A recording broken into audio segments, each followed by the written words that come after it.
Ilang palugit na ba ang binigay ko sa inyo? Ngayon, kung hindi pa rin kayo makakapagbayad, kukunin ko lahat ng paninda nyo. Kunin na lahat yan. Lagot na. Nandiyan na naman si Andrea. Hindi niya ako pwedeng makita. Wala pa akong pambayad sa kanya. Sa susunod na mangungutang kayo, siguraduhin nyo munang may pambayad kayo. Ang lakas-lakas mangutang at mga akong magbabayad. Pero pag sinil na, puro paawa. Ay, nako. Sisa, eto na yung mga gulay na... Oh, ayos ka lang? Anong ginagawa mo dyan? Shh! Hindi ako pwedeng makita ni Andrea. Ha? Bakit naman? Bakit hindi ka niya pwedeng makita? Basta... Hindi na kailangan. Nakita na kita, Aling Sisa. Ano na ho? Anong petsa na ho? Kailan nyo balak magbayad? O baka gusto mong matulad ka kay Mang Andres, ha? Na hanggang ngayon, hindi pa rin makabangon mula sa ginawa ng mga tauhan ko sa kanya. Andrea, magandang umaga sa'yo. Magiging maganda lang ang umaga ko kung magsisibayad na kayong lahat. Inis na hinampas ni Andrea ang lamesang pinagpapatungan ng mga paninda. Dahilan upang mahulog ang ilang gulay na nakapatong doon. Kita niya sa mga mata ni Aling Sisa ang pagkainis na siya rin mabilis na pag-ugong ng mga bulong-bulungan pero hindi na niya yon binigyan pansin. Ma'am Andrea, hindi niyo naman ho kailangang hampasin ang lamesa. Ay, oo nga po, ma'am. Huminahon lang ho kayo. Huminahon? Bakit? May pambayad na ba yan, ha? Wala. Wala pa ho. Kita nyo na? Tapos gusto nyo akong huminahon? Pasensya na ho, pero matumal talaga ang kita nitong mga nakaraang linggo. Wala pa talaga akong maibabayad ngayon, pero... Tama na! Ayoko nang marinig ang mga palusot mo. Nangako ka sa akin, di ba? Babayaran mo ako ngayon. Kaya nasa na? Ay, mawalang galang na ho, Ma'am Andrea. Magkano ho ba ang utang ng kapatid ko? Ako na lang ho muna mag-aabono. Hindi na. Kuya, utang ko to kaya ako dapat ang magbabayad. May pamilya ka rin kailangang pakainin. Ayos lang. Magkano ba? 1,000. 1,000 ho? Teka, bakit 1,000 na? 500 piso lang ang utang ko, hindi ba? Oo, 500 piso lang ang inutang mo. Pero tumataas ang interes niyan sa paglipas ng mga araw na pinagtataguan mo ko. Kita ni Andrea ang pagpupuyos ng galit sa mukha ni Aling Sisa. Nanilisik ang mga mata nito at nanginginig ang labi. Muling umugong ang mga bulong-bulungan. Kesyo nagkamali raw si Andrea ng kinalaban. Mapaklas ang natawa at natigilan nang saglit na pumula ang mga mata ni Aling Sisa. Ano yung nakita ko? May samaligno ba siya? O guni-guni ko lang yung biglang pagpula at pagkislap ng mga mata niya. Pasensya na ho kayo sa kapatid ko, ma'am. Nagkasakit ho kasi ang anak niya. Kaya yung perang dapat pambayad sa inyo, nagastos na pambili ng gamot. Hindi. Siguradong guni-guni ko lang yun. Malamang tinatakot lang nila ako. Diyan kayo nagkakamali. Ha! Napakasakiti naman ho yata ng anak niyo, Aling Sisa. Sisa, kumalma ka. Maraming tao sa paligid. Ayaw mo naman sigurong maging tampulan na naman ang usap-usapan, hindi ba? Eto, tanggapin niyo muna itong 300 piso. 300 piso? At anong gagawin ko rito? 1,000 ang utang ng kapatid mo. Sabi ni, walang pambayad ang mga to kaya dinadaan na lang ako sa paninindak. Kakaiba na talaga ang mundo. Ma'am, baka pwede hong hulugan ko muna. Paunang bayad lang ho muna yung 300. Magbabayad din ho kami agad. Sige, tatanggapin ko ang 300 pisong paunang bayad nyo. Pero... Salamat ho, Ma'am Andrea. Hindi naman ho pala totoong mabagsik kayo eh. Sisa, magpasalamat ka. Bilis. Salamat ho. Hindi pa nga ako tapos. Pero, kukunin ko ang mga paninda nyo. Ho? Lito, kunin lahat ng mga gulay na nakalatag dyan. Teka lang ho. Kung kukunin niyo ho ang mga paninda ko, paano na ako makakapagbayad niyan sa inyo? Oo nga po, Ma'am Andrea. Wala akong Hindi. Sandali, teka lang. Huwag ang mga paninda ko. Parang awa nyo na, nakikiusap ako. Ano bang tinutunga-tunga nga nyo dyan? Dito, kunin nyo na! Sandali lang sabi! Mariing napalunok si Andrea nang biglang sumigaw si Aling Sisa. Aminado siyang kinilabutan sa sigaw nitong parang kayang manlamon ng kaluluwa. Ngunit hindi siya natinaga. Agad niyang sinenyasan ang dalawa niyang tauhana. Pero mabilis din siyang napaatras nang walang kahirap-hirap na itinulak ni Aling Sisa ang lamesa at tumalsik ang dalawa niyang tauhana. Paano? Malalaki ang katawan ng dalawa kong tauhan. Pero paano napatalsik niya sila ng ganon-ganon lang? Dahil ba yun sa lamesa? Kung itutulak ko ba ito pabalik, tatalsik din ba silang dalawa? Ano ba itong iniisip ko? Sisa, maghunos dili ka. Maraming matang nanonood. Inuubos ng babaeng ito ang pasensya ko, Isagani. Sa paraan ng pagkakatingin niya, parang gusto niya akong patayin. O ba't siya ba talaga ang matapang? Ano ba? Pumangon kayo dyan, mga tanga! Ang lalaki ng katawan niyo! Babae lang yan! Ma'am Andrea, ako na ho ang humihingi ng pasensya sa nagawa ng kapatid ko. Huwag na ho nating palakihin pa ito. Nakikiusap ho ako sa inyo. Makikiraan ho. Makikiraan. Ano bang meron? Makikiusisa lang ho. Yung kapatid mo ang nagsimula eh. Bakit? Wala ba akong karapatang singilin kayo? Hindi ba namin pinaghirapan ng perang pinapautang namin sa inyo? Teka, si Insan yun ah. Nakikiusap lang naman ako. Nabigyan niyo pa kami ng kaunting panahon. Nakikiusap daw. Ganyan na pala ang bagong paraan ng makikiusap ngayon. Eh yung panlisikan niyo ako ng mata. Parang gusto niyo na akong kainin ng buhay. Pasalamat ka umaga ngayon. Dahil kung gabi, hindi ako magtatalawang isip na kainin ka talaga. Ano? Talagang nakuha niya pang manakot? Sisa, ano ba? Hindi niyo ho ba naisip na kung kukunin niyo ang mga paninda ko, mas lalo akong walang maipambabayad sa inyo? Wala akong pake! Insan! Anong ginagawa mo rito? Kaya pala parang narinig ko ang boses niya. Ang alam ko, nasa Maynila to ah. Nabalitaan kasi namin ang nangyari sa negosyo ni Tito. Nagpunta ako para sana kamustahin kayong dalawa. Pasensya na ho kayo sa pinsan ko ah. At bakit ka nang hihingi ng pasensya sa mga yan? Ayos naman kami ng papa. Insan, hindi sa gusto ko makialam ha. Pero may punto naman si Aling Sisa. Paano ka nga naman nila mababayaran kung kukunin mo mga... Hindi ka pa nangingialam sa lagay na yan ha? Kanino ka ba talaga kampi dito ha? Sino bang pinsan mo rito? Ako o sila? Insan, nakakaya na kasi. Skandalo na tong ginagawa mo eh. Iskandalo? Ako pa? Insan, natatakot lang naman ako para sa'yo. Paano kung pagkaisa ka ng mga tao rito sa baryo?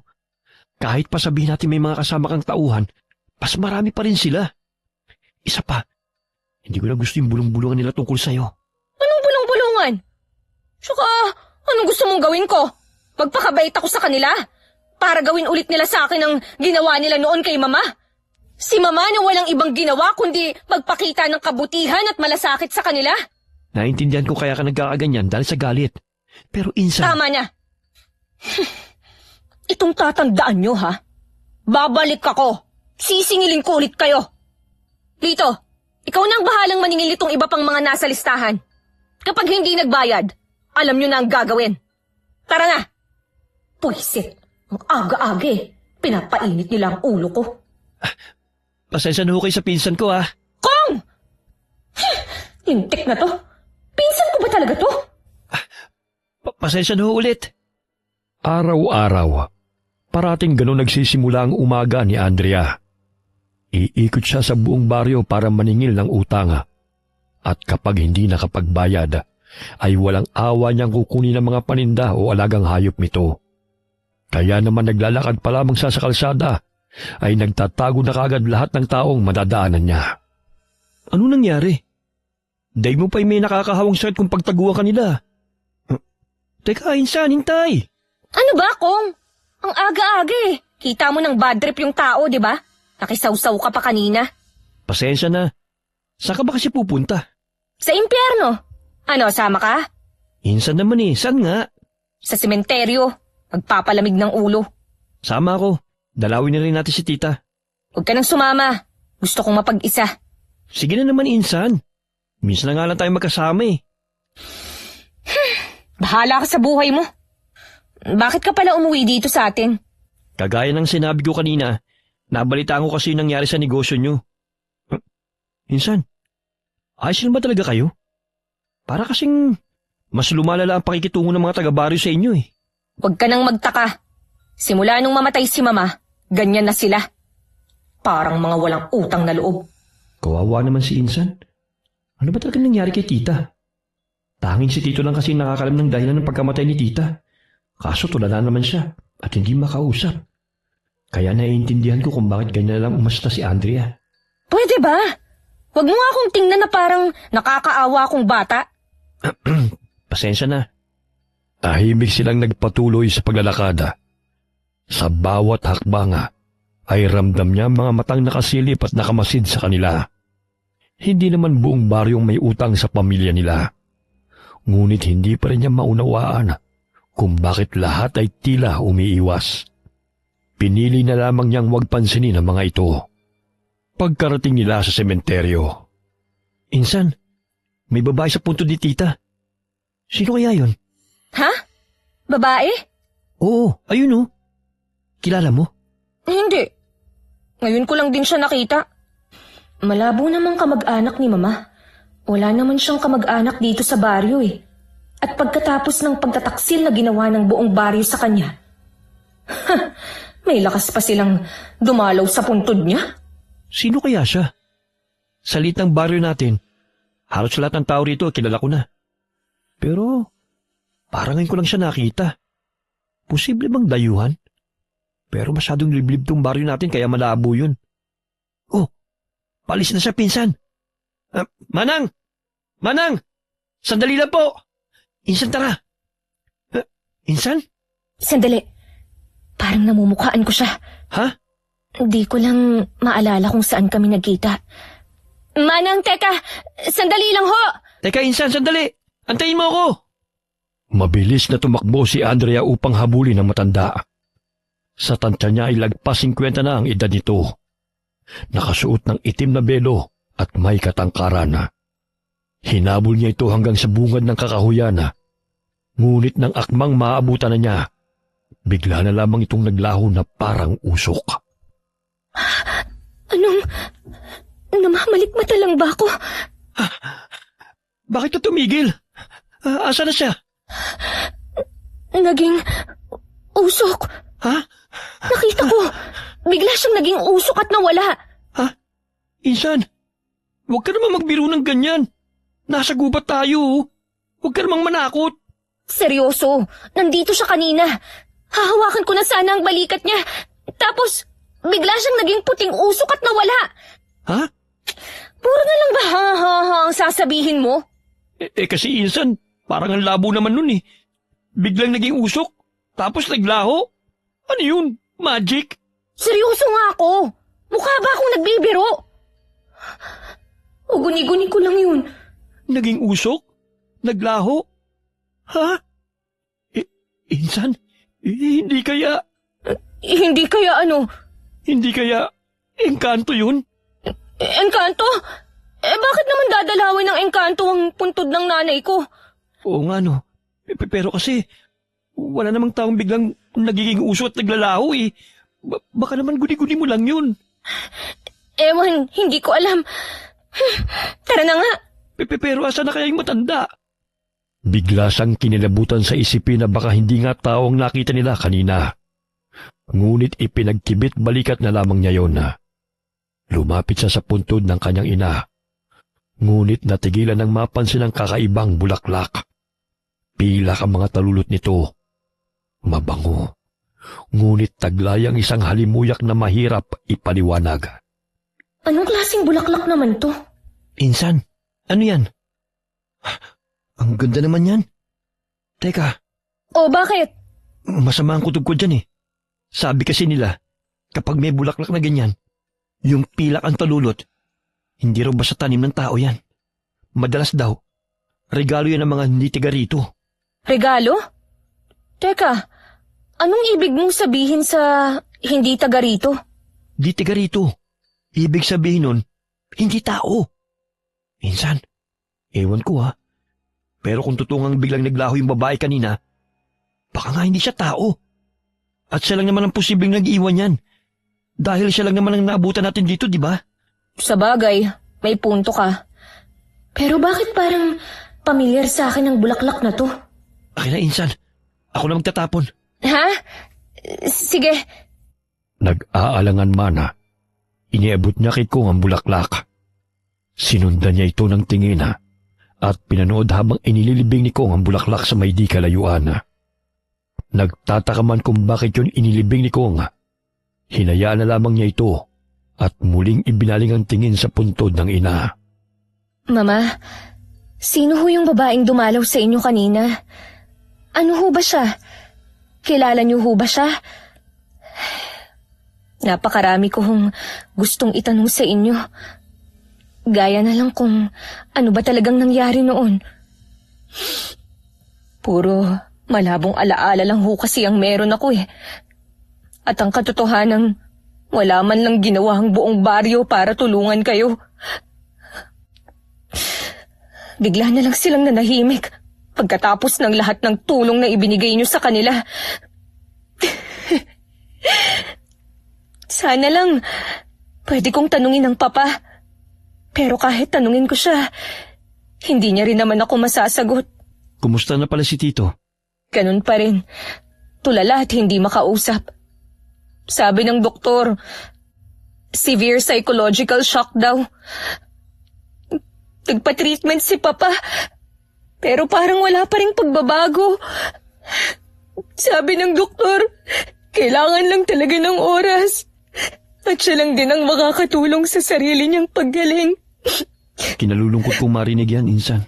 Kaya nga kung hindi mo ko masisisi kung bakit matigas pa rin ang puso ko sa mga taga-baryo. Dahil wala man lang silang ginawa noon para tulungan ng mama. Sa tuwing nakikita ko yung mahabang listahan ng mga taong may utang sa pamilya namin, mas lalo lang akong naiinis sa kanila.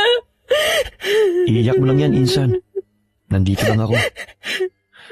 Alam mo, malaking pasasalamat ko kay Tita. Kasi kung hindi dahil sa kanya, hindi ako makakapagtapos ng pag-aaral. Baka isang hamak na magsasaka pa rin kami. Isang magsasakang walang sariling lupa. At pasensya ka na rin ha. Hindi ko kasi masagot yung mga tanong mo eh. Wala rin kasi akong alam eh. Nagulat na nga lang din kami nang mabalitaang wala na si Tita. Ni hindi man lang pinag-usapan na para bang mas pinagtatakpan pa nila. Anong ibig mong sabihin? E paano?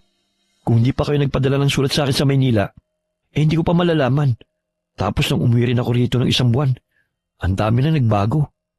Hindi na gaya nun na kapag naglalakad ako sa kalsada, maraming bumabati sa akin. Ngayon kasi parang iniiwasan na rin nila ako. Akala ko, ako lang, dahil mabagsik akong maningil. Pero baka rin dahil lang din doon, Insan. Ba natatakot lang talaga sa iyo mga tao? Hindi ko alam. Pero pakiramdam ko, may alam silang hindi ko alam. Kaya mas lalo akong naiinis. Ano naman kaya yun? Yun ang aalamin ko. Insan, hapon na rin pala. Uwi na tayo. Mabuti pa nga. Habang naglalakad, hindi niya maiwasang balikan ang mga nangyari kanina. Hindi niya may paliwanag. Pero pakiramdam niya konektado ang lahat ng yun sa kanyang ina. Pagdaan nila sa bahay ni Aling Sisa, napansin niya ang pamilyar na bulto ng tao. Hindi niya alam kung bakit, pero mas lalo siyang kinilabutan. Umalis ka na at wag ka na magpapakita ulit. Dahil kung hindi... Anong gagawin mo? Baka nakakalimutan mo lahat ng meron ka. Sa akin nang galing. Bakit ka uminto? Teka, bahay to nila Aling Sisa. Huwag mong sabihin, balak mo pa siyang singilin ngayon. Insan naman, anong oras na? Aray! Shh! Huwag kang maingay dyan. Dito tayo, bilis.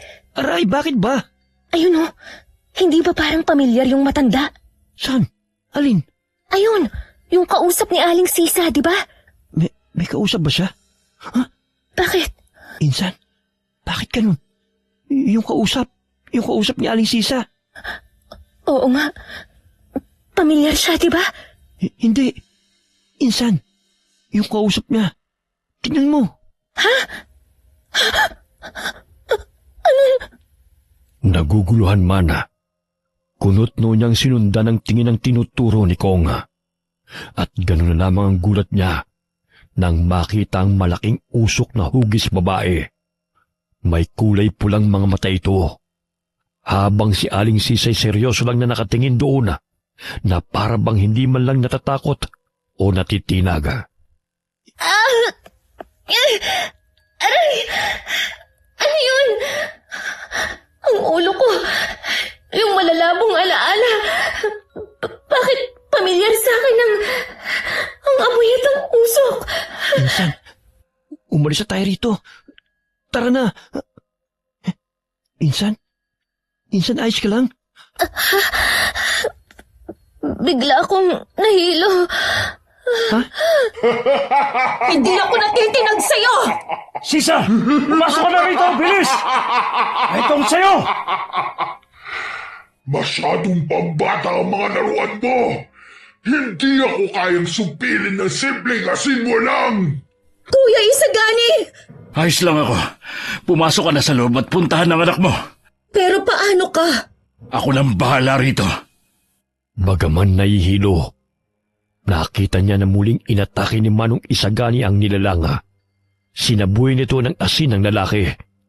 Ngunit agad siyang sinugod ng usok at natumba. Sa bawat paggalaw ng usok, lalong bumigat ang amoy nitong mabango na may halong lansa. Dahilan para lalong mahilo si Andrea. Kuya Isagani! Ayos lang ako. Hindi pa tayo tapos. Hindi ko hahayaang makuha mo ang kapatid at pamangkin ko. Itong sa'yo! Saan ko ba ito nakita noon? Ang amoy na yun. Pamilyar. Ang ulo ko. Insan? Insan? Insan? Teka, ano ba nangyayari sa'yo? Hindi ka pwede mahimatay dito. Insan! Hangal ka kung inaakala mong kaya mo ko! Sisa, pumasok ka na sa loob. Kuya Isagani!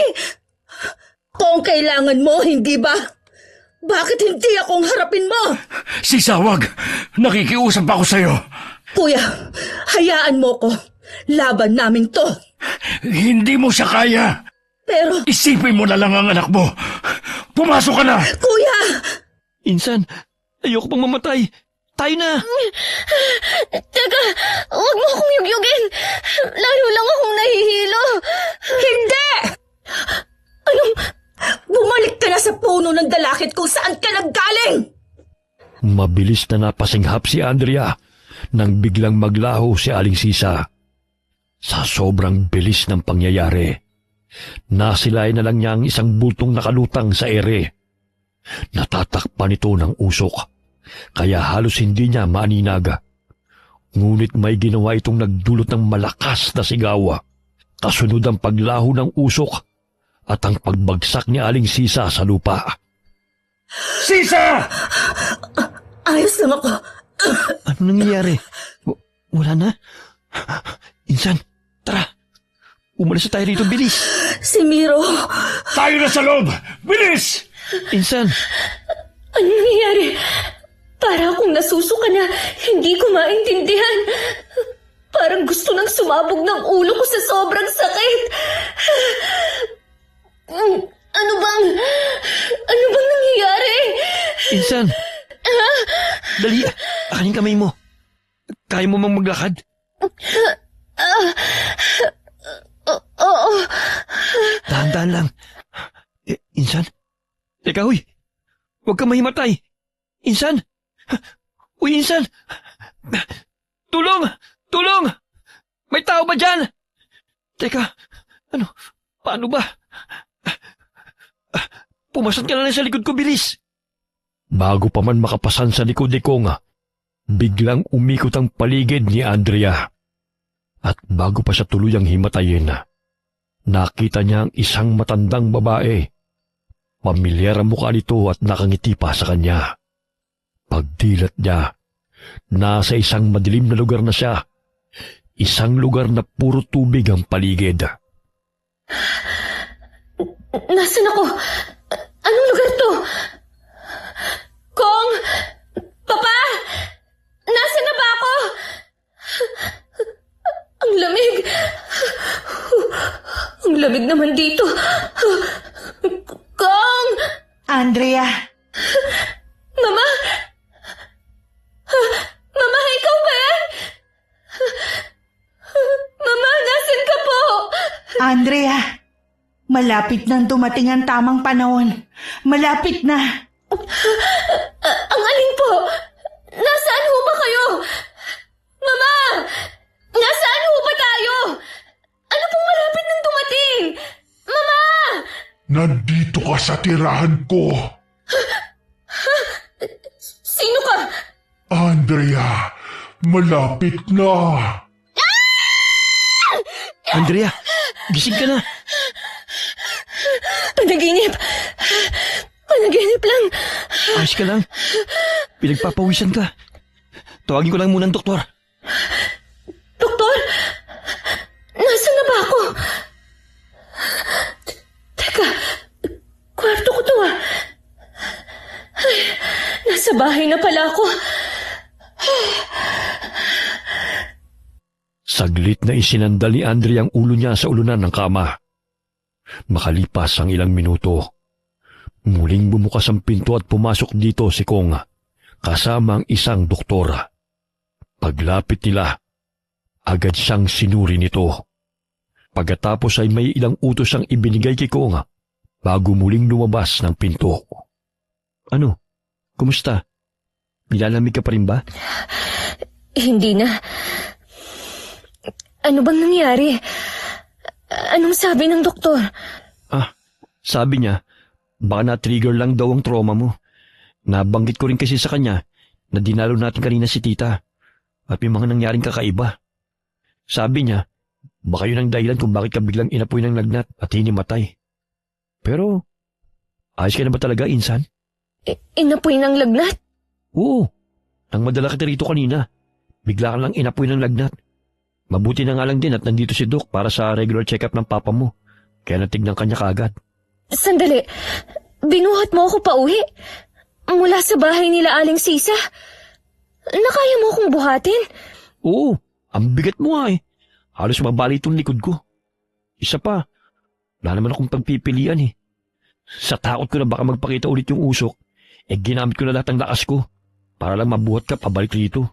Ganun pala. Pero, yung usok, yung mga nangyari kanina, nakita mo rin yun, di ba?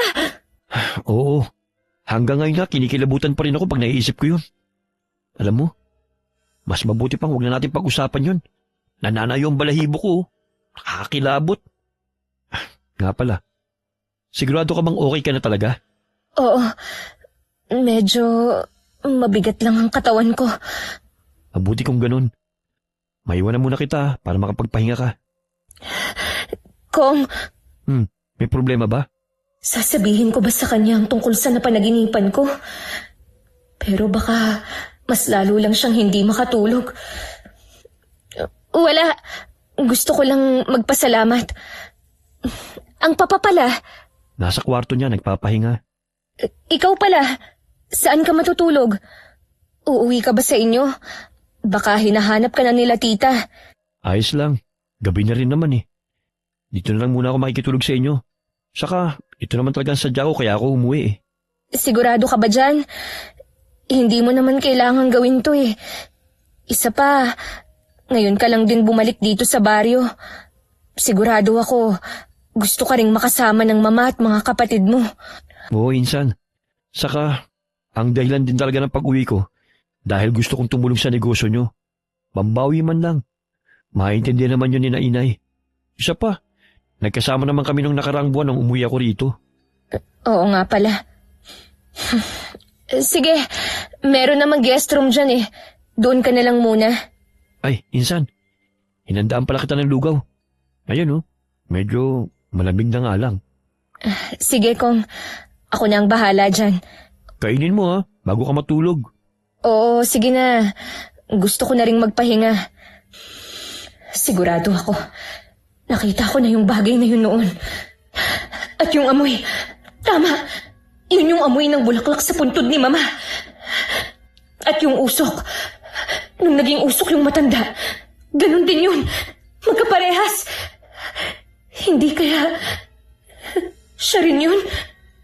Pero sino ba talaga siya? Ang ulo ko. Parang sasabog sa sakit.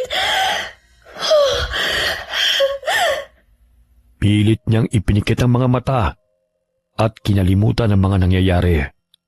At marahil dahil sa matinding pagod, mabilis siyang nakatulog.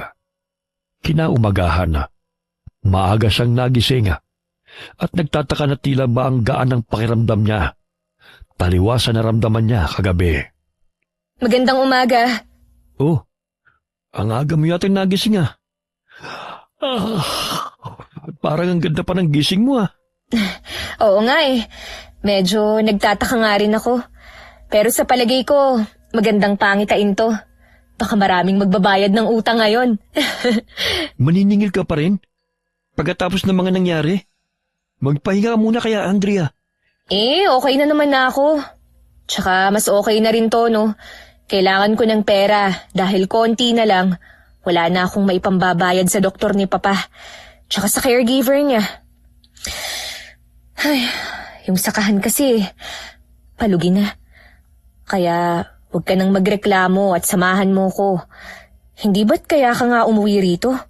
Kasi naman, Andrea, insan, kinikilabutan pa rin ako pag naalala ko yung mga nangyari kagabi. Di pa rin ako makapaniwala. Nangyari talaga yun? Para kasing sa mga kwento at telebisyon lang nagkakatotoo mga ganon. Ako rin naman eh. Kaya nga kailangan nating bumalik sa baryo. Marami pa akong tanong na gusto kong mabigyan ng kasagutan. At hindi yun masasagot kung magmumukmuk lang ako rito sa bahay. Ang papa pala. Nasa kwarto niya, natutulog pa. Matapos nilang mag-almusal ay wala na silang sinayang na oras. Agad silang nagtungo sa talipapa para maningil sa mga tinderang may pagkakautang sa kanila. Malayo pa lamang inapansin na kagad ni Andrea ang tindahan ni Aling Sisa na nakasarado. Tingnan mo nga naman. Mukhang pinagtataguan na ako ng magaling na si Sisa. Baka naman dalang sa nangyari kagabi kaya hindi sila nakapagbukas ng tindahan. Sana nga totoong dahil lang dun. Dahil oras na malaman kung pinagtataguan nila ako. Kalalagyan talaga sila. Ha? Oh, anong gagawin mo? Trespassing yan, huy. Sisilipin ko lang naman. Para kasing may tao sa loob. Wag na. Hayaan mo na yan, insan. Sandali lang. Para talaga kasing may tao sa loob eh. Andrea, pinagtitingin na tayo ng mga tao. Baka mamaya may mawala pa dyan. Ikaw pa mapagbintangan. Mahirap na. Shhh! Sinong nandyan? Aling Sisa! Insan. Aling Sisa, alam kong nandyan ka. Huwag mo na akong pagtaguan pa. Hindi mababawasan ang utang mo kung magtatago ka. Aling Sisa! Mabilis na napahinto si Andrea nang bumukas mag-isa ang pinto. Madilim sa loob. Masyadong tahimik. Inilibot niya ang tingin pero walang kahit na sinong naroon. Doon niya napansin ang manipis na usok na marahang gumagapang mula sa sulok. Aabante na sana siya pero agad siyang hinila pabalik ni Konga. Wag na! Parang may nakita akong usok. Ha? Insan naman eh. Huwag kang manakot ng ganyan. Baka guni-guni mo lang yun. Tara na. Tingin ko naman walang tao talaga dyan. Baka nakalimutan lang isara. Baka nga guni-guni ko lang. Nagsasalita talaga ako eh. Oh, si Aling Salazar. Hindi ba't may utang din yun sa'yo? Oo. Tara na nga. Tapusin na natin ang paniningil para mabawasan naman tong mahabang listahan ng mga walang utang na loob. Aling Salazar! Nakita ko na ho kayo! Hindi nyo na kailangang magtago! Gaya ng nakagawian na, isa-isa na lang pinuntahan ng mga tindahan at kabahayan ng mga pamilyang may pagkakautang sa kanila. Pagsapit ng tanghalian, saglit silang umuwi upang kumain, bago muling bumalik para tumuloy sana sa koprasan.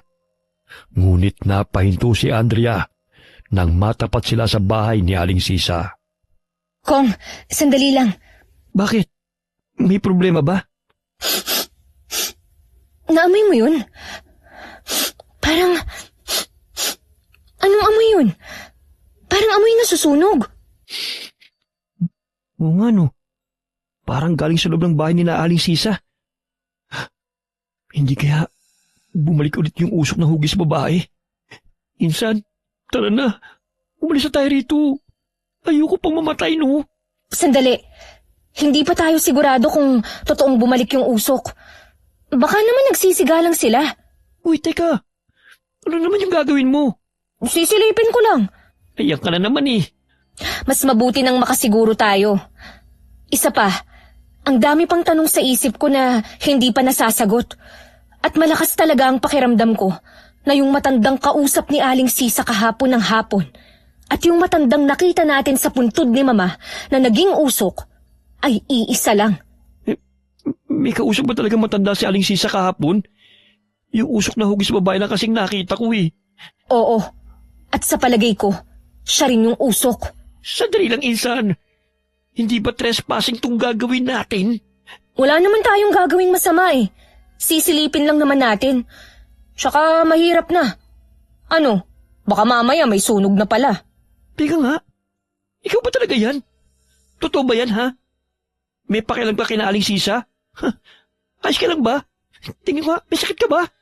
Ano ba? Ayos lang ako. At anong nag-aalala ako sa kanila? Nag-aalala ako sa utang nila. Aba, sino na ang magbabayad nun kung may mangyayaring masama sa kanila, di ba? Sayang din yun, no? Iba ka talaga, Insan. Huwag ka nang maingay dyan. Ano bang sinusunog nila? Bakit sobrang nakakasulasok naman ang amoy? Insan, ako natatakot dito sa gagawin natin eh. Daig pa natin ang espiya. Shh! Huwag ka nang maingay. Tingin ko, doon nang gagaling ang amoy. Tara, dito tayo. Hoy, Andrea, Insan, susuong ka talaga dyan. Para ka namang tik-tik niyan eh. Sira? Tik-tik? Sa silong? Pwede sigbin. Shh! Huwag ka namang maingay. Sinong nariyan? Ang ingay mo kasi. Lagot talaga tayo nito. Shh! Meow! Meow! Seryoso ka ba? Shh! Baka pusa lang yon, huwag mo na lang pansinin. Paano na ngayon, Kuya Isagani? Ano nang gagawin natin? Para namang hindi bumubuti ang lagay ng anak ko. Baka dapat ipatingin na natin siya sa doktor. Hindi na tumatalab sa kanya itong mga halamang gamot ko eh. Wala akong makita. Kainis naman na usok na to. Ang hapdi sa mata. Insan, umalis na tayo rito. Bago pa may makakita sa atin. Insan, tara na. Huwag kang magulo. Doktor, hindi doktor ang kailangan ng anak ko, Kuya Isagani. At isa pa, wala nga akong pera pambili ng ulam. Tapos yung tindahan pa. Sampain nawa! Wala na ba talagang natitirang kahit kaunting awa sa Andrea na yon? Talagang nilimas nila yung tindahan. Ano raw? Abay, sira ulo pala tong Aling Sisa na to eh. Nilimas? Ako? Wala nga akong ginawa. Hindi nga ako naningil sa kanya ngayong araw. Shh! Insan, baka marinig ka. Ay, nakakatiyak ka ba na siya nga may gawa? Masamang mambintang, Sisa. Yun ang sinabi ng mga tao sa talipapa. Bakit naman sila magsisinungaling? Isa pa, siya lang naman ang pwedeng gumawa nun. Kong, tigilan mo ko. Susugurin ko tong aling sisa na to. Sana ginawa ko na lang. Ako rin naman palang mapagbibintangan. O at least, totoo. Kumita pa ako. Pero oo nga, no? Bakit di ko naisip gawin yun? Wala na tayong magagawa pa ron. Ang mahalaga sa ngayon, ang anak mo. Hindi pwedeng magpatuloy siyang ganyan. Kailangan nating gumawa ng paraan. Ano yun? Napatid ako. Pasensya na. Aray. Kuya, hindi kaya bumalik na ulit siya? Ano nang gagawin natin? Nagbalik? Sinong nagbalik? Ang matanda kaya ang tinutukoy niya? Insan, tignan mo. Mabilis na napukaw ang atensyon ni Andrea. Sinundan niya ng tingin ang tinuturo ni Konga. At doon sa maliit na siwang sa may sahiga, sa itaas nakita nila ang anak ni Aling Sisa na nangangayayat. Nanlalaki at nangingitim ang mga mata. Puro galos ang katawan at kung titignan ay parabang wala na itong buhay. Buhay pa kaya siya? Hindi ko alam. Pero parang hindi na yata humihinga. Insan, natatakot na talaga ako rito sa ginagawa natin. Saka malapit ang magdilim mo. Tara na. Bago pa bumalik yung kung ano man yun. Magpakalalaki ka nga. Huwag kang tuwag. Okay, sige. Aamin na ako. Bakla ako. Pwede na ba? Tara na. Seryoso ba? Biro lang. Malamang. Pero, para umalis na tayo, oo, totoo. Puro ka naman kalokohan. Aray! Kunin mo ang banal na asin sa kwarto. Bilis! Pati na rin yung buntot pagi. Tignan natin kung may magawa pa yan lecheng dalakit nun na yan. Maswerte siya nung una at hindi tayo nakapaghanda. Ito na, kuya. Maganda ka dahil nararamdaman ko na ang presensya niya.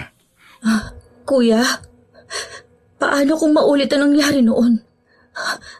Paano kung... Huwag kang mag-isip ng ganyan, Sisa. Hindi mangyayari sa'yo nangyari noon kay Ma'am Almia. Almia? Insan, tama ba yung narinig ko? Si Tita Almia? Ang mama mo? Kung ganun, may alam nga sila sa nangyari kay Mama noon. At posible rin talagang konektado ang matandang yun sa nangyari kay Mama. Insan, Ano ba yun? yung usok. Biglang napalingon si Andrea. Mula sa silong na kanilang pinagtataguan, nakita nilang usok na unti-unting gumagapang. Dahan-dahan itong naiipon sa iisang lugar hanggang sa mabuang hugis ng isang tao. Saglit na kuminang ang mapulang mga mata nito bago tuluyang naging normal ang itsura. Sinasabi ko na nga ba, siya yung nakita natin sa puntod ni Mama. Siya nga yun, Insan. Pero, paano... Hoy, ano naman ba? Saan na naman pupunta? Eh di tatanungin ko siya. Tatanungin ko siya kung anong ginagawa niya sa puntod ni Mama. Kung anong alam niya. At kung sino ba siya. Napapaliw ka na ba? Lalapitan mo talaga? Baka may maisama ka pa niya sa mundo niya. Sige, ikaw rin. Pero kung baka matulungan niya akong maalala ulit yung mga nangyari noon kay Mama. Baka may alam siya. Hindi mo ba nakita yung ginawa niya kay Aling Sisa at Manong Isagani? Insan naman, mag-isip ka naman. Paano na si Tito, ha? Sige, paano ng papa mo kung pati ikaw mawala sa kanya? Mag-isip ka nga. Huwag kang padalos-dalos. Anong gusto mong... Ano yun? Si Aling Sisa, Insan. Umalis tayo rito. Halika na. Hindi. Hindi ako aalis hanggat hindi nasasagot lahat ng tanong ko. Ano ba? Huwag nang matigas ang ulo mo. Halika na. Hindi mo naiintindihan eh. Ang daya lang kasi na para bang lahat sila may alam. Pero ako, wala. Kong, wala kang alam sa hirap na pinagdaanan ko nung mamatay si Mama. Simula nun, nagkandaleche-leche na lahat. Ako ang sumalo noon lahat. Namatay si Mama. Nandun ako. Pero puro malalabong alaala lang ang meron ako. Si Papa, nakita mo naman yung lagay niya, di ba? Hindi ko nga siya makausap eh. Di wala akong mapaglabasan ng sama ng loob. Yung negosyo, ayun, nalulugi na. Yung mga taga-baryo, kung umakto sila parang walang nangyari, masisisi mo ba ako, ha? Kahit sa panaginip ko, hinahanting ako ng mga nangyari noon. Anong ibig mo sabihin? Kagabi lang, napanaginipan ko ulit si Mama. Pero iba sa pagkakataong yun. Mas nakakatakot, mas nakakakilabot. Sabi niya, malapit na raw. Malapit na raw ang ano? Hindi ko alam. Tinanong ko siya pero... hindi ko alam kung... Pero tingin ko talaga, may gustong sabihin sa akin si Mama. At kailangan kong malaman kung ano yun. Oh, Insan, tabi! Bago pa man makalingon si Andrea, mabilis na siyang naitulak ni Kong palayo. Napasubsub siya sa sahig at nanlaki ang kanyang mga mata nang makita si Kong na tumilapon at sa lakas ng pagkakabangga sa haligi ng bahay, napaubo ito ng dugo. Kong! Andrea, anong ginagawa niya rito? Hindi na dapat siya nagpunta pa rito. Kuya, si Manang Luring. Talaga namang napakakunat ng matanda niyan. Kong! Anong ginawa niyo sa pinsan ko? Insan, sa likod mo! Alanganing napalingon si Andrea nang may ituro si Kong at halos maubos ang kanyang hininga sa gulat nang makita ang matanda sa harapan nila. Nakangiti habang nanlilisik ang kulay pulang mga mata. Mabilis siyang umatras, saka iniharang ang sarili upang protektahan si Kong. Sino ka ba talaga? Kamukhang kamukha mo talaga ang iyong ina at ang iyong...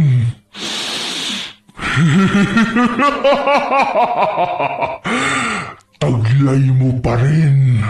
Sino ka? Bakit mo kilala ang mama ko? Huwag mo na siyang idamay pa rito, Loring. Kami naman talaga ang sadya mo, hindi ba? Sagutin niyo ang tanong ko!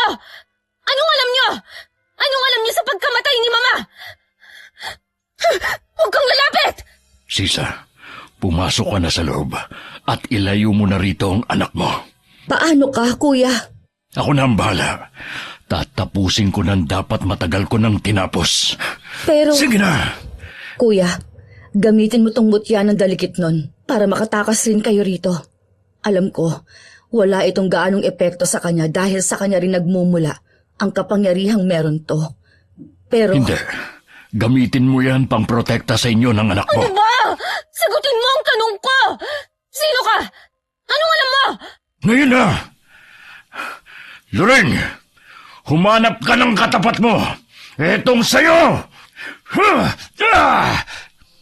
Mabilis na kinabig ni Andreas Kong palayo nang biglang sumugod si Manong Isagani sa dalakit noon. Ngunit sa mismong sandali na tumama ang buntot pagi sa katawan ng nilalang, tila bang hagupit ng sakit ay dumaloy din kay Andrea. Dahilan para mapaluhod siya at mapasigaw sa sakit. Insan! Manong Isagani! Ang nilalang na yan ang kalaban nyo, hindi ang pinsan ko! Insan! Insan! Paano? Hindi ko tinamaan si Andrea. Pero paano? Hindi maaari. Paano nangyari ito? Isinakripisyo ni Ma'am Almi ang buhay niya para putulin ang sumpa. Pero bakit? Hindi niyo mailalayo sa akin ng anak ko! Anak ko siya! Hindi siya sa'yo! Hindi! Sisa! Anong nangyari? Bakit ako naapektuhan ng masaktan siya? Noong nakaraang gabi, Insan! Andrea! Ano ba nangyayari sa'yo? nakaramdam rin ako ng... hilo nang maging usok siya at akayin ni Manong Isagani. Ha? Ano ba sinasabi mo? May hindi tama rito kung may tinatago sila sa akin. Bakit ako apektado? Alam mo, mas mabuti pa umalis na tayo rito. Hindi ko alam po anong nangyayari pero wala tayong laban sa kanila. Tara na, tutulungan kitang tumayo. Mamatay ka na, Lorraine! Ha? Bakit walang talab sa dalakit nun ang buntot pagi ko? At tila si Andrea ang sumasalo ng lahat ng sakit nun. Hindi ako papayag na kunin mo ang anak ko! Mabilis na nabaling ang atensyon ni na Andrea kay Aling Sisa. Muling nag-anyong usok ang dalakit nun at ang puntirya nito ay ang anak niya. Ngunit bago pa man ito makalapit, may inilabas si Aling Sisa. Isang kwintas na kulay itim. Itinaas niya yun at mula roon sumiklab ang kakaibang liwanag. Hindi ito puti, ngunit nakakasilaw ito at tila bumabalot sa paligid. Hindi pa tayo tapos. Babalik ako. Kukunin ko ang batang yan. At Andrea, babalikan kita, anak. Ano yung kakaibang liwanag na yun? Ha? Asa na siya? Anak? Aray! Sisa! Diyos ko, anak. Muntik na tayo dun. Kuya, Ayos lang ba kayo? Nasaktan ka ba? hindi naman kuya. Pero ang anak ko, Ano yun? Ayos ka lang? Para akong napaso. Ha? Napaso saan? Parang may apoy na dumaloy sa ugat ko nung lumiwanag. Aray! Panahon na rin siguro para malaman mo ang totoo, Andrea. Totoo? Anong totoo? Hindi tayo ligtas dito sa labas. Doon tayo sa loob mag-usap. Teka, paano kami nakakasiguro na wala kayong gagawing masama sa pinsan ko? kung wala kayong tiwala sa amin, pwede na kayo umuwi. Sigurado ako, ligtas kayo doon sa mansyon nyo dahil marami kayong tauhang pwedeng magprotekta sa inyo. Kung wag na, gusto ko ring malaman ng totoo. Tayo na sa loob kung ganon. Insan, hindi kaya totoo yung hinala natin. Tignan mo yung anak ni Aling Sisa. Para talagang wala na siyang buhay. Tignan mo yung mga kuko. Nangingitim na. Hindi papatay ang anak ko! Buhay pa ang anak ko. Pwede ba akong hindi yun ang mahalaga sa ngayon? Kailangan kong malaman at mabigyan ng linaw ang pagkamatay ni Mama. At hindi mo rin ba narinig ang sinabi ni Aling Sisa? Buhay pa raw ang anak niya. Baka malubha lang talaga. Pasensya na ho, Aling Sisa. Sandali lang. Sisa, mauna ka na sa loob. Susunod kami. Bakit ho? Kung maaari lang sana, huwag na kayong magtanong ng kahit ano tungkol sa kalagayan ng anak ni Sisa. Bakit ho? Hindi nyo na kailangan malaman pa ang dahilan. Isa pa, naparito kayo para malaman ang totoong nangyari noon, hindi ba? Gusto nyo ng kasagutan patungkol sa totoong nangyari kay Ma'am Almia. Yun ang sadya nyo, hindi ba? Oho. Huwag ka na kasing magtanong pa. Madilim na sa labas. At huni na lamang ng mga kuliglig ang bumabalot sa paligid. Pagpasok ni Andrea sa bahay nila Aling Sisa, agad siyang sinalubong ng amoy na hindi niya matukoy. Inalalayan siya ni Kong na maupo sa mahabang upuan. Saglit niyang inikot ang paningin at napansin ang mga tuyong dahon na nakasampay sa dingding. Sisa, naihanda ko ng silid. Maaari mo nang ihiga ron si Miro. Ako na ang bahalang kumausap at umintindi kina Ma'am Andrea. Kong, pwede mo ba akong tulungan? Ho? Saan ho? Takpan natin yung butas sa dingding. Ilagay natin yung maliit na cabinet doon. Aray!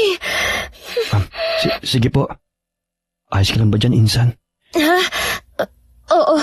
Huwag mo akong intindihin. Masakit lang yung mga latay ko. Pero ayos ako. Mabuti na lang at hindi ganon kalaki ang naging butas. Hindi na ho kaya babalik yon? Ang mga kagaya niyang dalakit nun, may limitado lang na oras.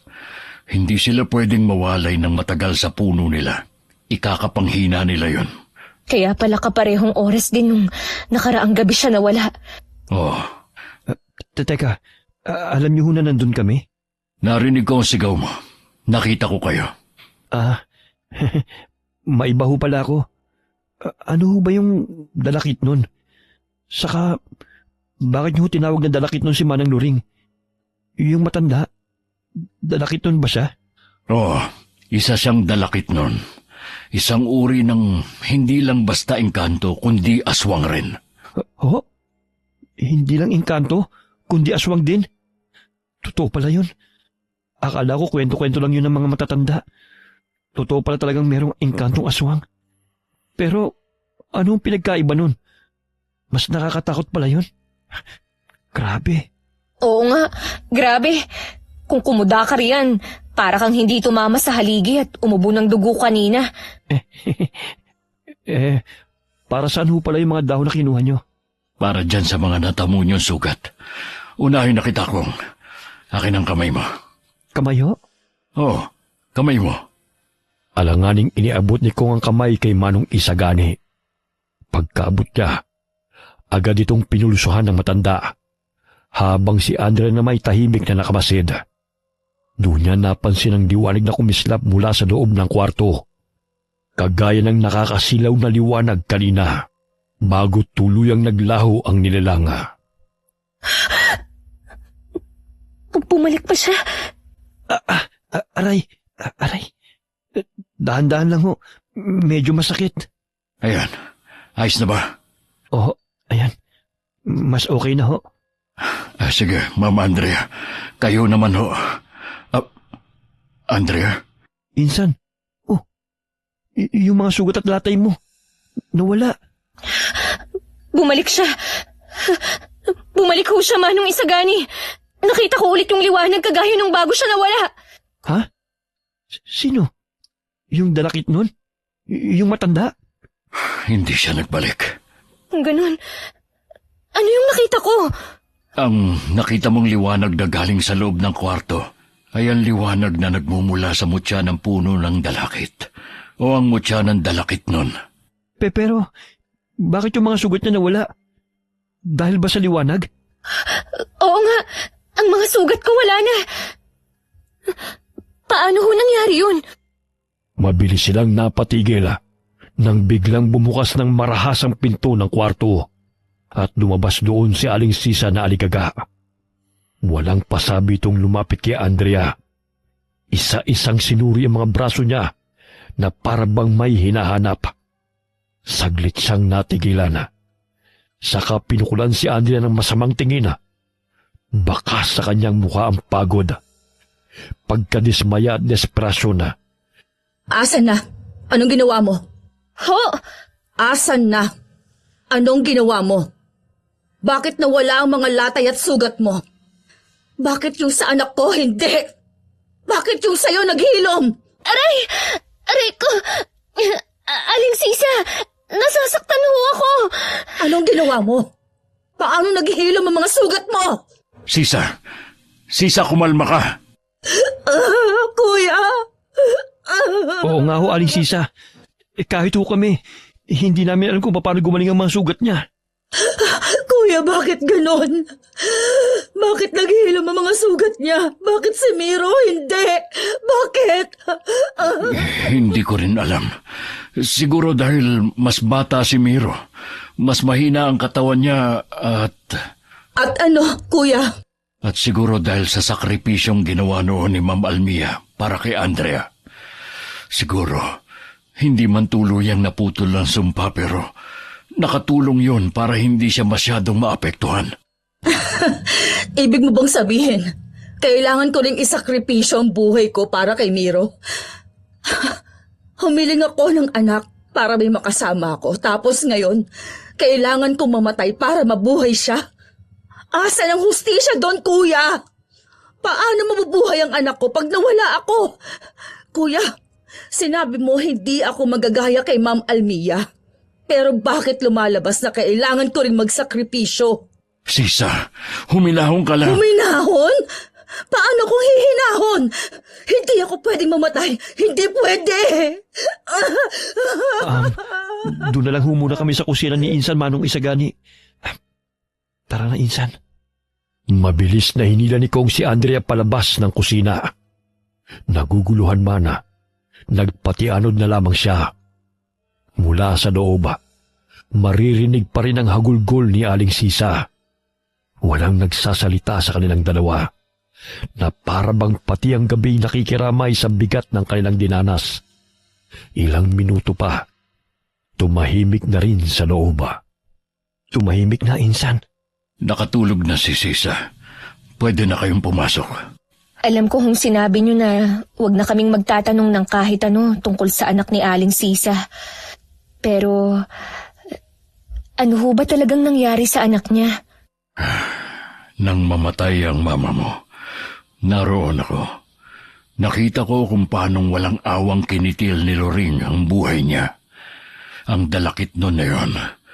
Siya ang nagbigay ng swerte at yaman sa pamilya niyo. Ngunit siya rin ang bumawi nun nang bawiin niya ang buhay ng mama mo. Ano ang ibig niyong sabihin na siya ang nagbigay ng swerte at yaman sa pamilya namin? Matagal na hong mayaman ang pamilya ko. Totoo. Ngunit hindi nalalayo sa sitwasyon niyo ngayon. Nalulugi na ang negosyo ng pamilya niyo noon. Ngunit dahil sa pagkagiliw ng dalakit noon kay Ma'am Almia, yun ang dahilan. Kaya muli yung lumago. Totoong mabuti ang mama mo, Andrea. Hindi siya maramot at napakamapagbigay. Ngunit nagkamali siya ng kinaibigan. At sa paghahangad niya ng anak, nakipagkasundo siya sa kaibigan niyang si Loring, na isa palang dalakit nun. Nang dahil sa kasunduan, kaya siya namatay? Gusto kong sabihin ganun niya. Ngunit ang totoo, dahil yun sa pagmamahal niya sa'yo. Sa akin? Ikaw ang gustong kapalit ni Loring sa lahat ng ibinigay niyang tulong sa iyong ina. Ilang dekada na rin ang lumipas na magsimula magkaroon ng taggutom rito sa baryo. Bata pa ako noon. Yun ang unang araw na nagparamdam sa amin ang dalakit nun. Ayon sa sabi-sabi, mayroon daw isang taong nakagambala sa kanya kaya ito nanalanta. Maraming namatay mula sa tagutom. Kasama na ron ang mga magulang ko na siyang nagtulak sa akin para maging kasapi sa isang samahan kontra sa nilalang na kung tawagin nila ay dalakit nun. Kami ang tumugis kay Manang Loring. At noong araw na namatay ang iyong ina, akala namin natapos na rin namin siya. Pero hindi pa pala. At ngayon, mukhang nagsisimula na siya. Ganun pala ang nangyari. Pero, bakit ito itinago ng buong baryo kay Insan ng totoong nangyari? Bakit walang kumalat na usap-usapan tungkol doon? Dahil yun ang pakiusap ng kanyang ina bago siya tuluyang namatay. Ginamit din niya ang lahat ng nalalaman niya para burahin ang mga alaala ni Andrea. Ang mga alaala ko?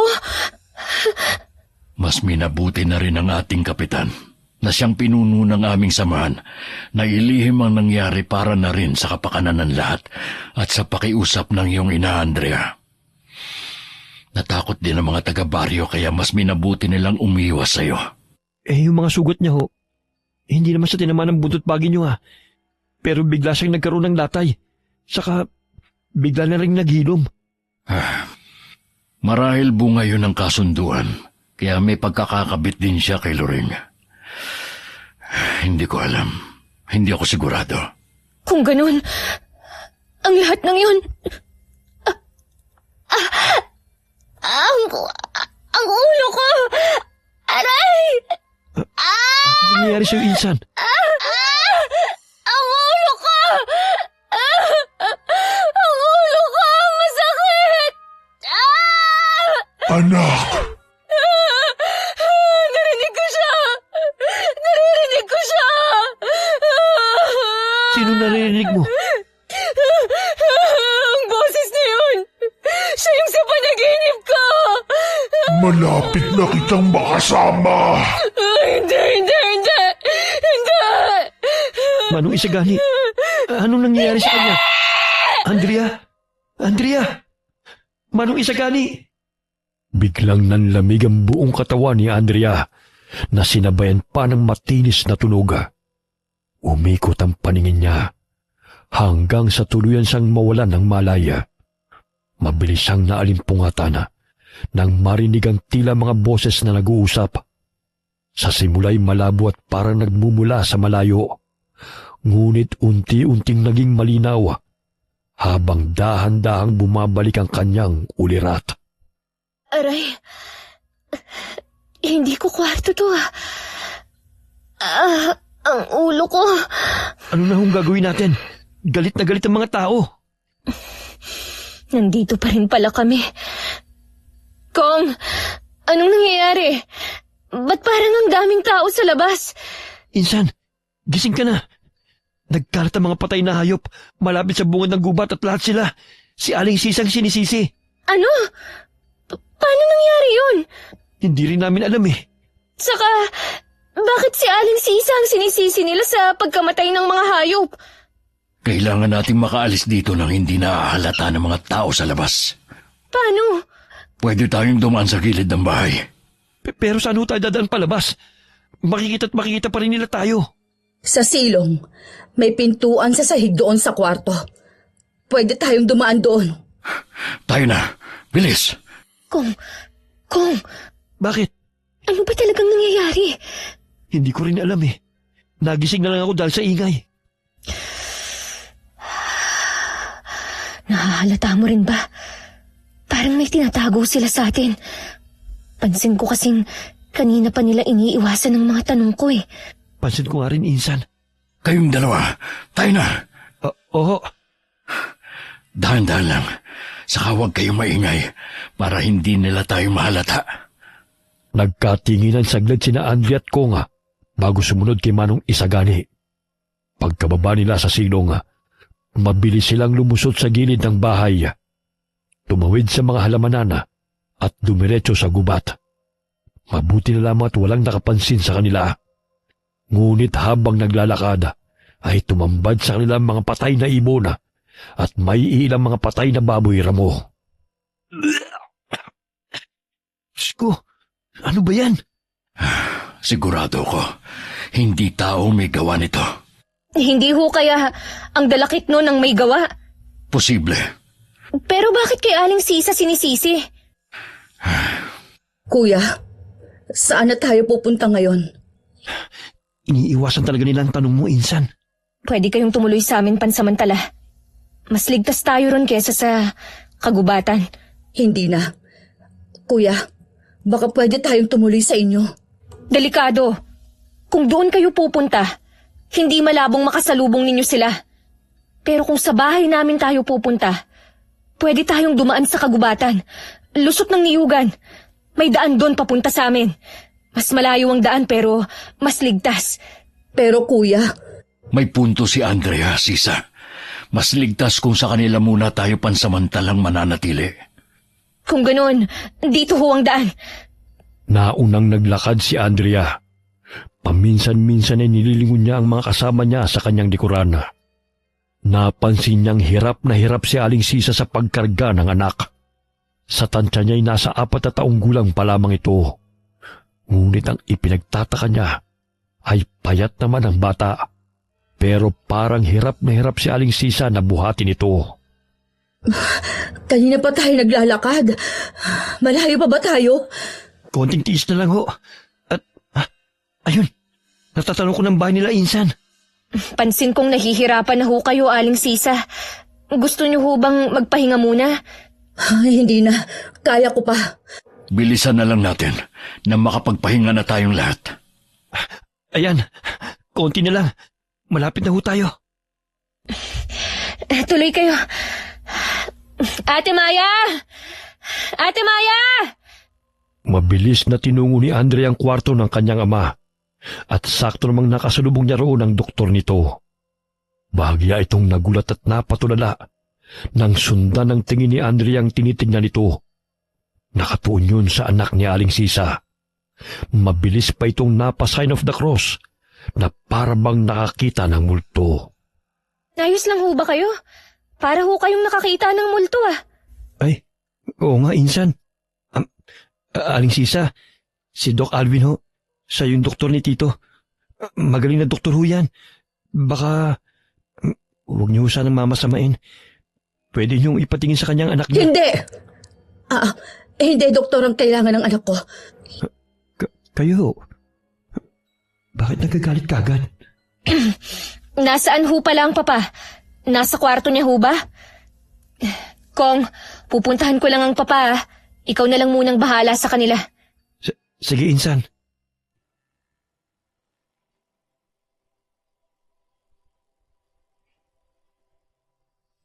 Papa!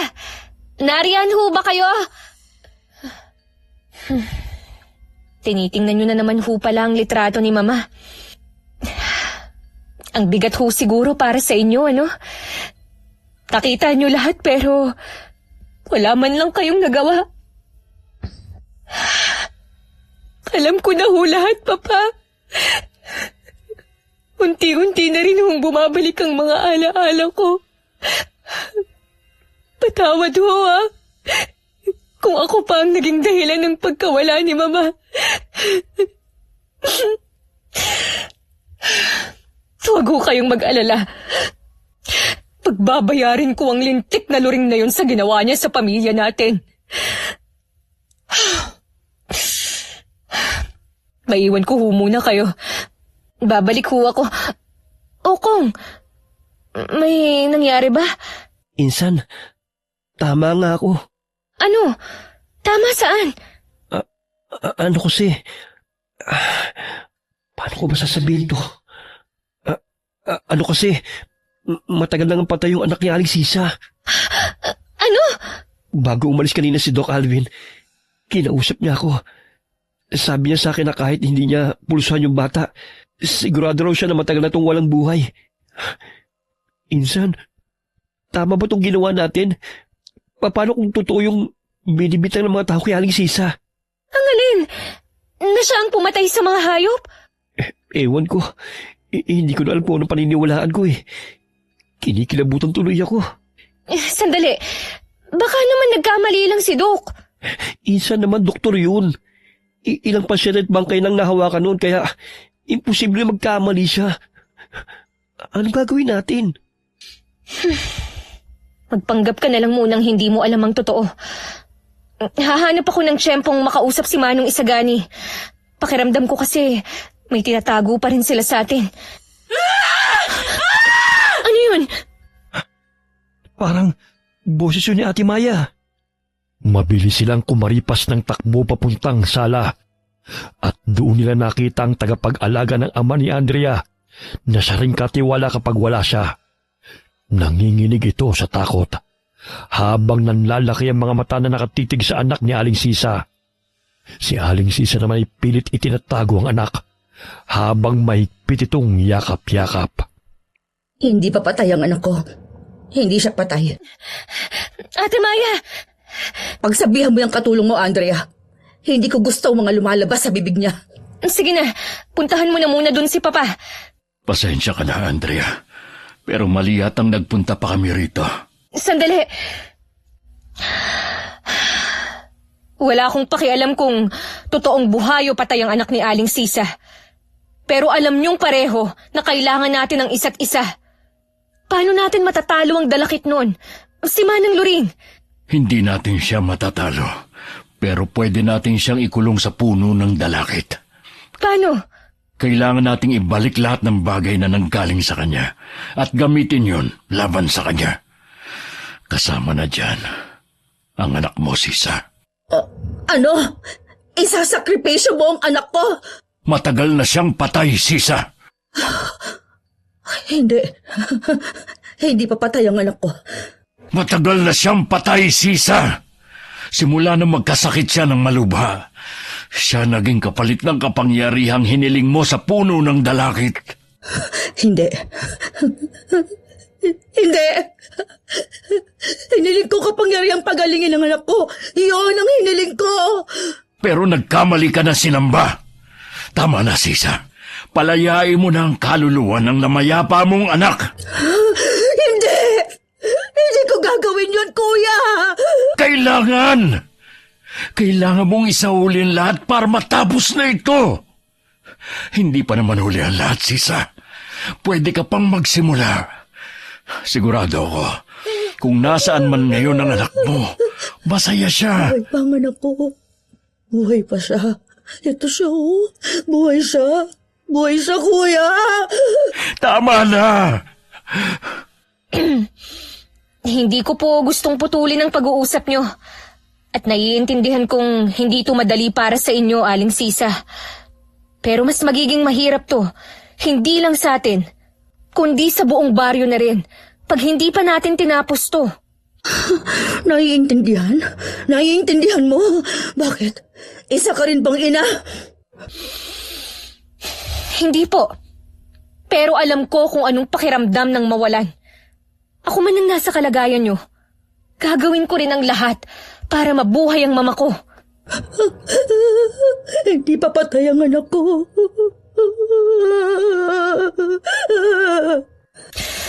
Aling Sisa, hindi na natin mabubuhay pa ang patay. Buong buhay ko, bit-bit ko ang bigat ng pagkawala ni Mama. Hindi lang ina ang nawala sa akin, pero pati ang sarili kong ama.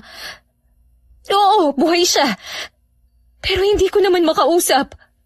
Pakiramdam ko rin, tinalikuran ako ng buong baryo, kaya ako naging malupit. Pinagkaitan ako ng katotohanan. Pero ikaw, ayun na, pilit nang sinasampal sa'yo ang totoo. Masakit pero kailangan yung tanggapin. Hindi pa nga siya patay! Patay na siya! Insan, tama na. Tama na ho. Pare-pareho na ho tayong pagod. Mabuti pa ho magpahinga na muna tayo. Hindi pa siya patay, hindi pa. Sabi sa akin ang dalakit nun, may kapangyarihan ng mutya. Nakuha ko yung mutya. Mapapagaling pa siya nito. Gagaling siya. Sisa, Gagaling siya! pasensya na. Pero kailangan muna kitang patulugin. Anong ginawa mo sa kanya? Huwag kang mag-alala. Pinatulog ko lang siya. Paano niyo nagawa yon? Manggagamot ako. At mayroon ding angking galing. Halos lahat ng albularyong may galing. Kayang gawin ang ginawa ko. Kailangan ko muna siyang patulugin. Dahil nauubusan na tayo ng oras. Tanghaling tapat na. Sigurado ko, pagsapit ng gabi, babalik siya para kunin ang gusto niya. Ano ang gagawin natin? Sabi niyo kailangang ibalik sa kanya ang lahat? Ano yung ibabalik ni Andrea? Huwag niyo hong sabihin, kailangan kong mamatay. Sigurado akong may bagay na iniwan ng matandang yon sa iyong ina. Yon ang kailangan mong ibalik. Ano naman yun? Bagay? Ay, Insan, yung bulaklak sa punto ni tita. Oo nga! Pero, nilibing mo yun sa simenteryo, di ba? Oo. Kailangan niyo makuha yon. Pero hindi ka pwedeng umalis ng bahay, Andrea. Delikado. Kung ganun, ako na lang hong kukuha. Sige. Ito, dalhin mo yan para protektahan ang sarili mo. Ano naman ho ito? Mabisang pangontra yan. Humayo ka na. Ha? Ngayon na ho? Sabi ko nga ho eh. Mag-iingat ka ron, ah. Andrea, pwede mo ba akong tulungan? Ikalat natin tong asin sa buong bahay niyo. Kailangan din natin magpausok ng insenso at kamangyan. Sige ho. Mabilis silang naglagay ng asin sa paligid. Ngunit bago pa man matapos, isang mahinang pag-ungulang nanggaling sa silid ng ama ni Andrea. Agad siyang tumakbo roon at nadatnan ng ama sa balkonahe. Nanginginig, hirap na umuungol at nakatitig sa malayo na parang bang may nakikitang nakakatakot. Papa! Papa!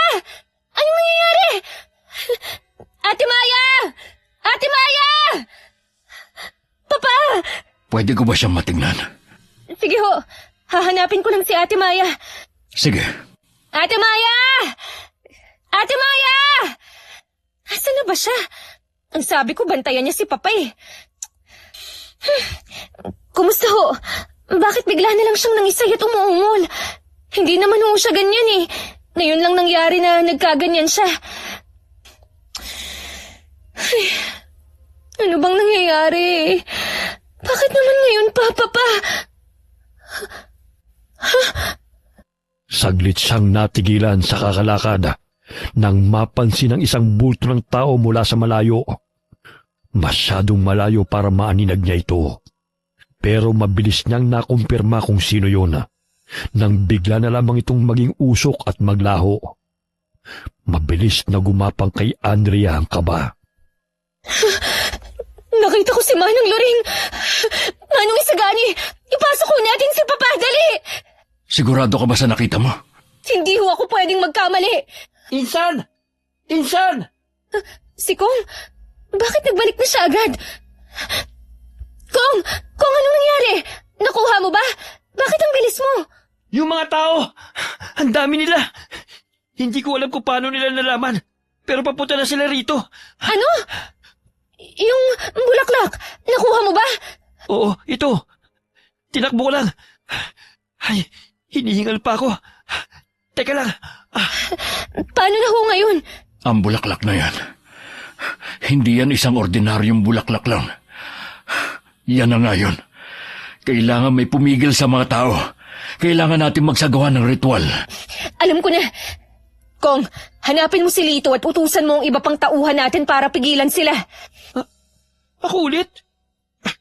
Oo, hanapin ko si Lito. Manong Isagani, saan ho natin isasagawa ang ritual?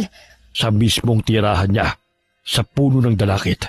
Puno ng dalakit? Pero malayo rito ang totoo niyang tirahan. Hindi tayo makakapunta ron. Alam ko na ho, may puno ng dalakit sa likod bahay namin. Katapat mismo yun ng kwarto ni Mama noon. Pero hindi na namin ginagamit ang kwarto na yun ngayon. Pwede na ho kaya doon? Oh, pwede na yun. Pero paano ho ang Papa? Ligtas ho ba siya rito?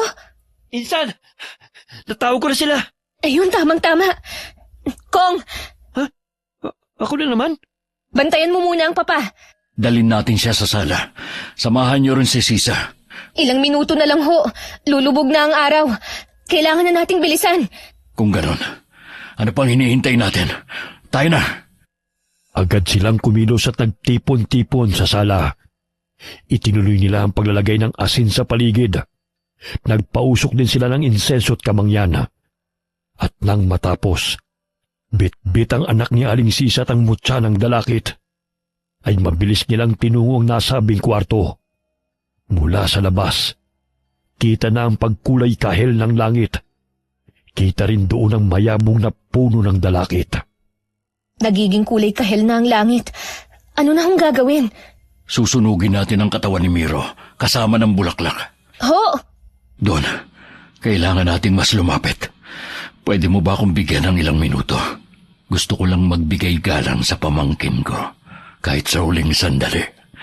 Hayaan mong ipagluksa ko siya. Sige ho. Saglit na lumayo si Andrea. Pinanood niya mula sa balkonahe si Manong Isagani na dinala si Miro sa puno ng dalakit. Naglatag ng tuyong dahon at maingat na inihiga roon ng bata. Ipinatong sa dibdib ang bulaklak, saka nagsaboy ng asin sa paligid.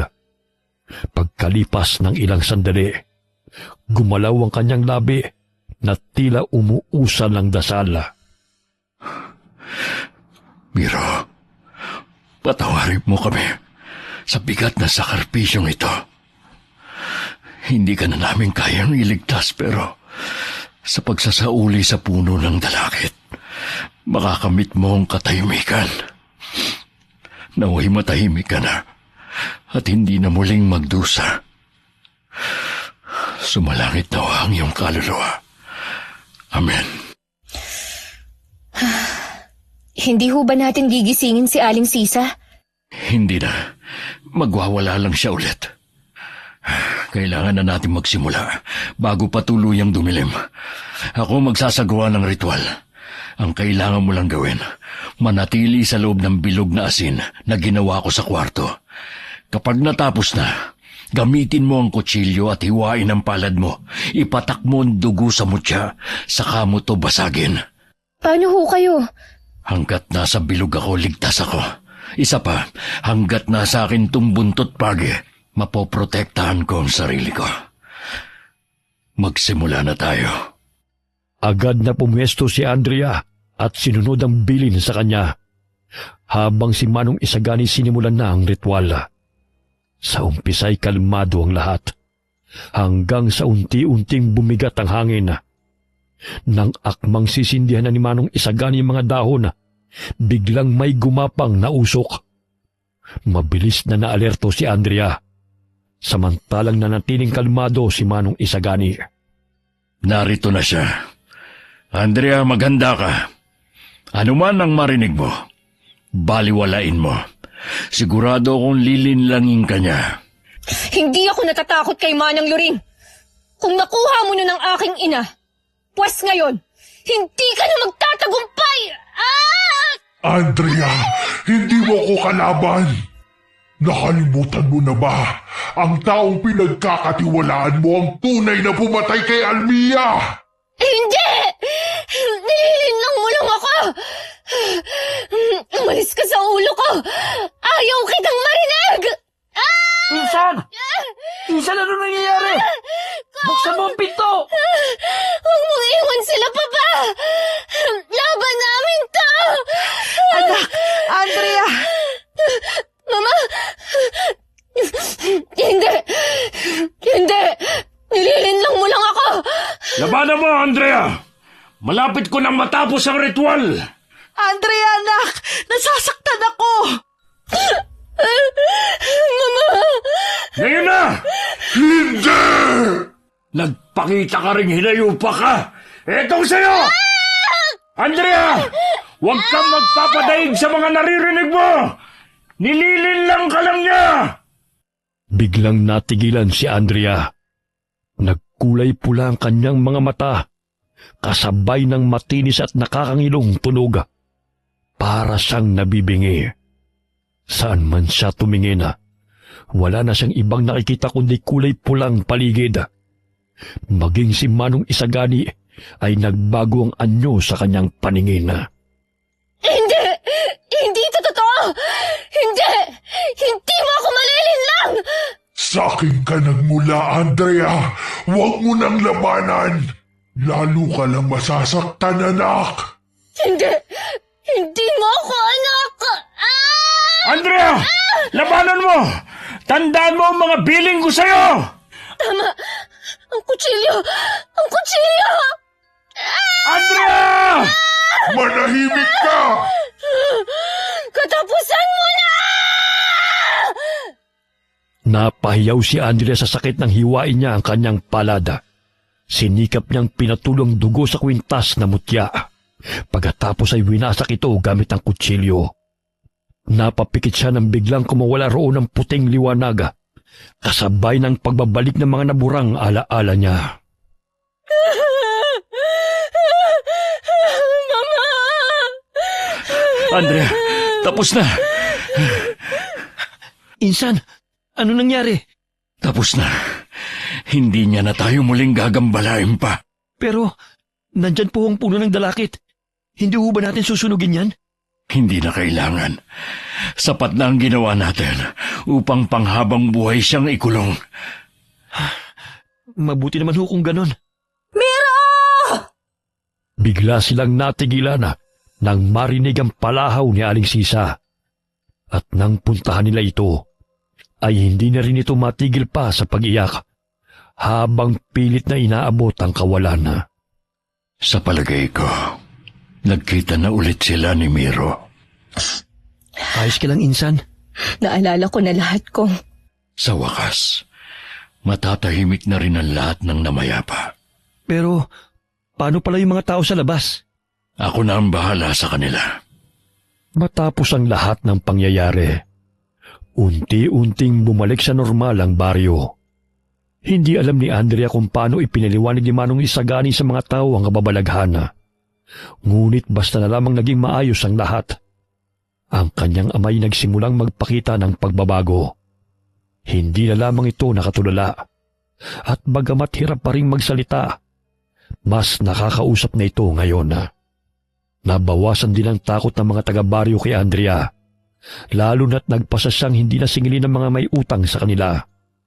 Meron lamang siyang isang kondisyon, ang pagtulungan nilang ibangon muli ang mga sakahan mula sa pagkakalugi, na siya namang malugod na sinang-ayunan ng lahat. Sa kabila ng mga bulong-bulungan, pinili ni Aling Sisa na lisanin na lamang ang baryo at magsimula ng panibagong buhay malayo sa masasakit na alaala. Samantala, si Manong Isagani nagbalik sa kanyang pamilya at muling nakipag-ugnayan sa dating samahan. Sila na ngayon ang nangangalaga sa buong baryo. Si Kong naman ay hindi na muling bumalik sa Maynila at mas piniling manatili roon. Sa huli, muling bumalik ang katahimikan sa baryo.